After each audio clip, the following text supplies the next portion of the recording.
하나님의 말씀은 요한복음 6장 60절부터 63절까지 읽겠습니다. 60절부터 있습니다. 제자 중 여럿이 듣고 말하되 이 말씀은 어렵도다. 누가 들을 수 있느냐 한데 예수께서 스스로 제자들이 이 말씀에 대하여 수군거리는 줄을 아시고 이르시되 이 말이 너희에게 걸림이 되느냐? 그러면 너희는 인자가 이전에 있던 곳으로 올라가는 것을 본다면 어떻게 하겠느냐? 살리는 것은 영이니 육은 무익하니라. 내가 너희에게 이른 말이 영이요 생명이라. 그러나 너희 중에 믿지 아니하는 자들이 있느니라 하시니 이는 예수께서 믿지 아니하는 자들이 누구며 자기를 팔 자가 누구인지를 처음부터 아심이로라. 또 이르시되 그러므로 전에 너희에게 말하기를 내 아버지께서 오게 하여 주지 아니하시면 누구든지 내게 올 수 없다 하였노라 하시니라. 아멘. 지금 읽은 말씀에 제자 중에 여럿이 듣고 말하되 이 말씀은 어렵도다. 누가 들을 수 있느냐? 예수님이 그 앞에 무슨 말씀을 하셨길래 이 말씀은 어렵도다. 누가 들을 수 있느냐? 걸림이 됐습니다. 이 말을 받을 수가 없고 이 말에 걸렸어요. 이 말이 뭐냐면은 예수님 자신이 생명의 떡이라고 말했을 때였어요. 읽겠습니다. 어디냐면은 48절부터 51절까지 읽겠습니다. 내가 곧 생명의 떡이니라.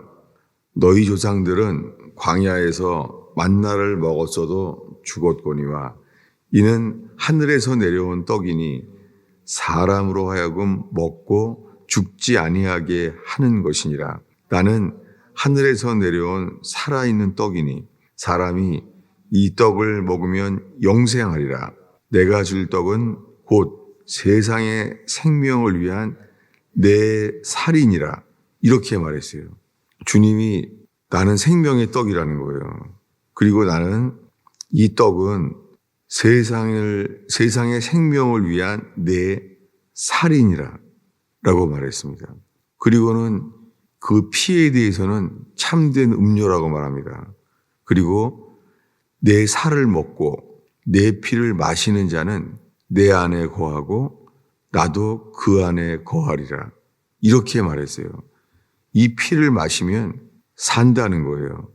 57절에 가면은 살아계신 아버지께서 나를 보내심에 내가 아버지로 말미암아 사는 것 같이 나를 먹는 그 사람도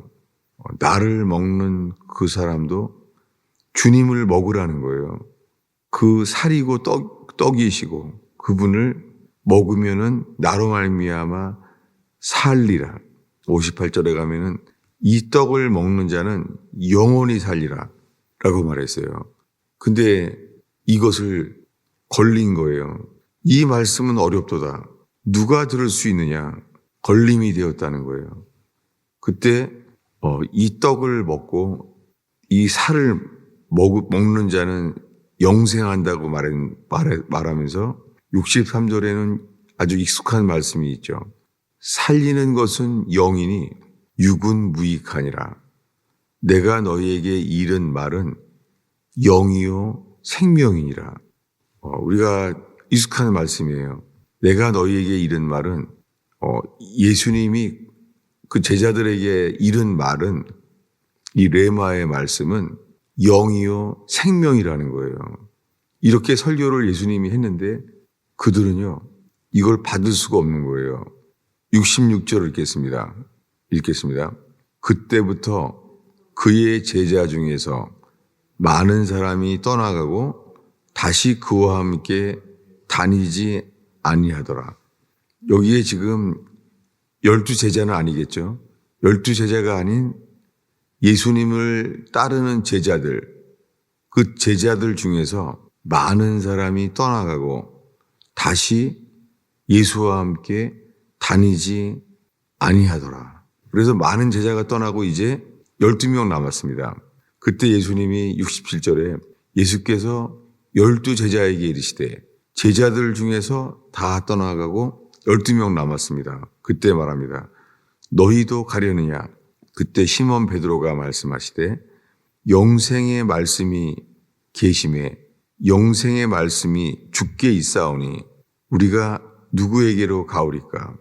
시몬 베드로가 12제자 중에서 말했습니다. 그리고 말합니다. 69절에 우리가 주는 하나님의 거룩하신 자인 줄을 믿고 알았나이다. 예수님이 하나님의 거룩하신 자인 줄을 믿고 알았다는 거예요.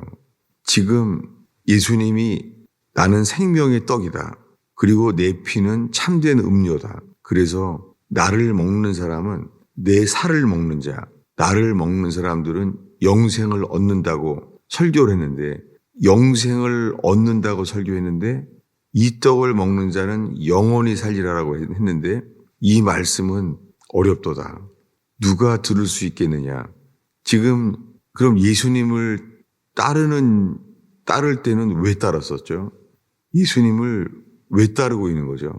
놀랍게 이 설교가 있기 전에 어떤 일이 있었냐면은 이 설교를 하고 있는 곳은요, 지금 예수님의 고향 가버나움에서 일어난 일이에요. 지금 설교하고 있는 곳이 갈릴리 가버나움이에요. 그리고 예수님이 나는 생명의 떡이다 라고 말씀할 때가요, 어떤 때였냐면은, 요한복음 6장 13절부터 읽겠습니다. 이에 거두니 보리떡 5개로 먹고 남은 조각이 12바구니에 찼더라. 그 사람들이 예수께서 행하신 이 표적을 보고 말하되 이는 참으로 세상에 오실 그 선지자라 하더라. 그러므로 예수께서 그들이 와서 자기를 억지로 붙들어 임금으로 삼으려는 줄 아시고 다시 혼자 산으로 떠나가시니라. 지금 이 오병이어의 기적이 일어날 때가 이 오병이어의 기적을 일어났어요. 그 몇천 명이 이 보리떡을 가지고 어린아이 손에 있는 것으로 이 기적의 떡을 먹었을 때예요. 이 오병이어의 기적이 가버나움에서 몇천 명이 이걸 다 먹었으니 다 퍼졌을 거 아니에요. 그래서 예수님을 임금 삼으려고 했어요. 그리고는 그는 참으로 세상에 오실 그 선지자라 했을 때예요. 이렇게 얼마 안 됐어요, 지금. 근데 예수님이 오병이어의 기적을 일으킨 다음에 그 갈릴리에서 그 좁은 곳에서 거기서 나는 생명의 떡이다. 그리고 내 피는 참된 음료다. 내 살을 먹고 내 피를 마신 자는 영원히 살리라. 영생을 얻게 되리라. 이 설교를 했을 때 오병이어의 떡을 먹어서 저분이 참 선지자 했을 때였어요. 그러니까 이게 불과 며칠 안 된 이야기예요. 그때 그 설교를 6장 59절에 이 말씀은 예수께서 가버나움 회당에서 가르칠 때 하셨느니라. 이때 말씀한 거예요. 이게 예수님이 살던 그 동네 이야기예요. 가버나움. 갈릴리의 가버나움. 근데 그분을 선지자라고 임금 삼으려고 했던 사람들이 제자 중에 여럿이 듣고 말하되 이 말씀은 어렵도다. 누가 들을 수 있느냐. 선지자라고 여겼었고 오병이어의 기적의 떡을 다 맛본 사람들이에요. 그 갈릴리 가버나움이 작은 동네예요. 그러면 이 기적이 일어난 것을 다 알 텐데 이 설교의 말씀을 받을 수가 없는 거죠. 주님은 살리는 것은 영이니 육은 무익하니라. 이렇게 말씀하시면서 주님의 주권에 대해서 얘기했습니다. 65절을 다시 읽겠습니다. 또 이르시되 그러므로 전에 너희에게 말하기를 내 아버지께서 오게 하여 주지 아니하시면 누구든지 내게 올 수 없다 하였노라.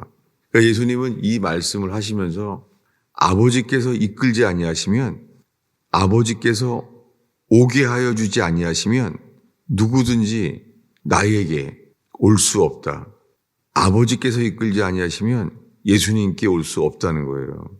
이 절대 주권에 대한 고백을 하신 다음에 반응이 56절에 그때부터 그 제자 중에서 많은 사람이 떠나가고 다시 그와 함께 다니지 아니하시더라.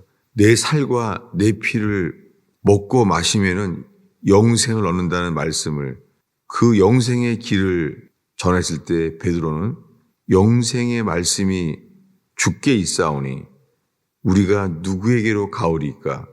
이것을 말했을 때예요. 예수님은 이 오병이어의 기적의 이 설교의 끝에요, 이런 말씀도 미리 하셨어요. 70절, 71절을 함께 읽겠습니다. 읽습니다.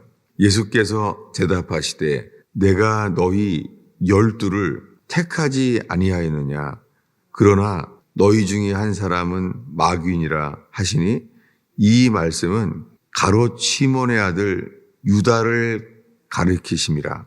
그는 12 중에 하나로 예수를 팔자로라.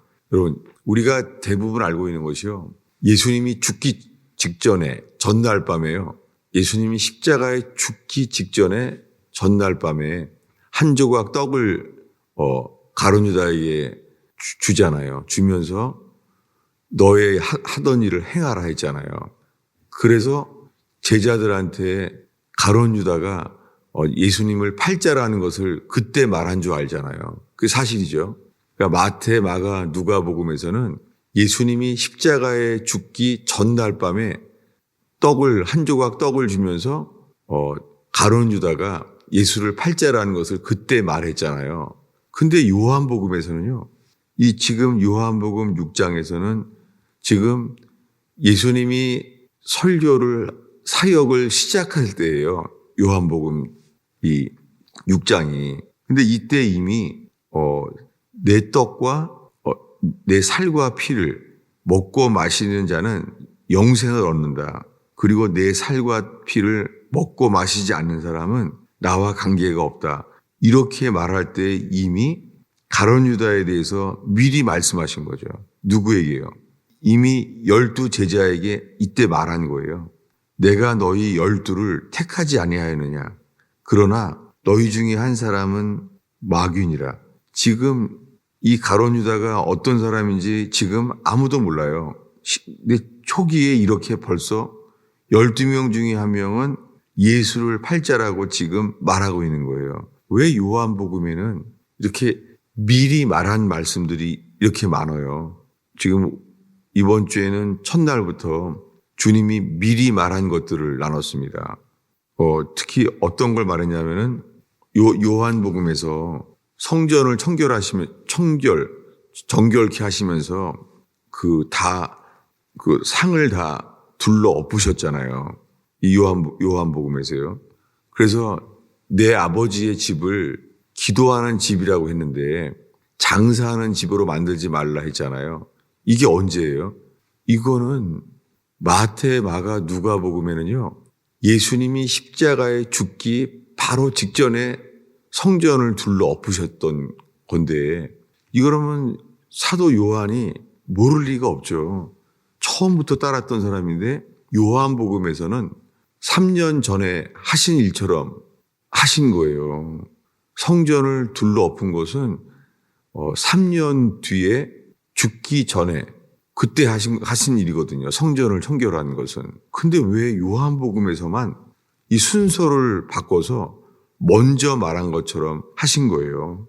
이 말씀을 오랫동안 궁금해해서 늘 읽을 때마다 주님, 저 여기는 이해가 안 됩니다. 이렇게 살아왔어요. 근데 제가 살면서 이제는 이 말씀 앞에 주님이 머물게 하세요.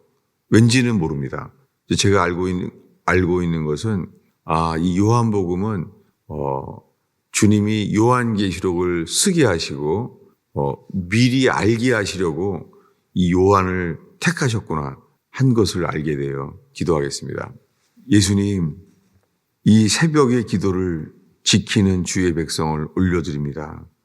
오 주님, 아버지 하나님, 이 새벽의 제단의 등불을 끄지 않게 하시며 주님 광명한 새벽별이신 예수 그리스도와 함께 주님 오심을 준비하며 깨어나는 교회가 되게 하옵소서.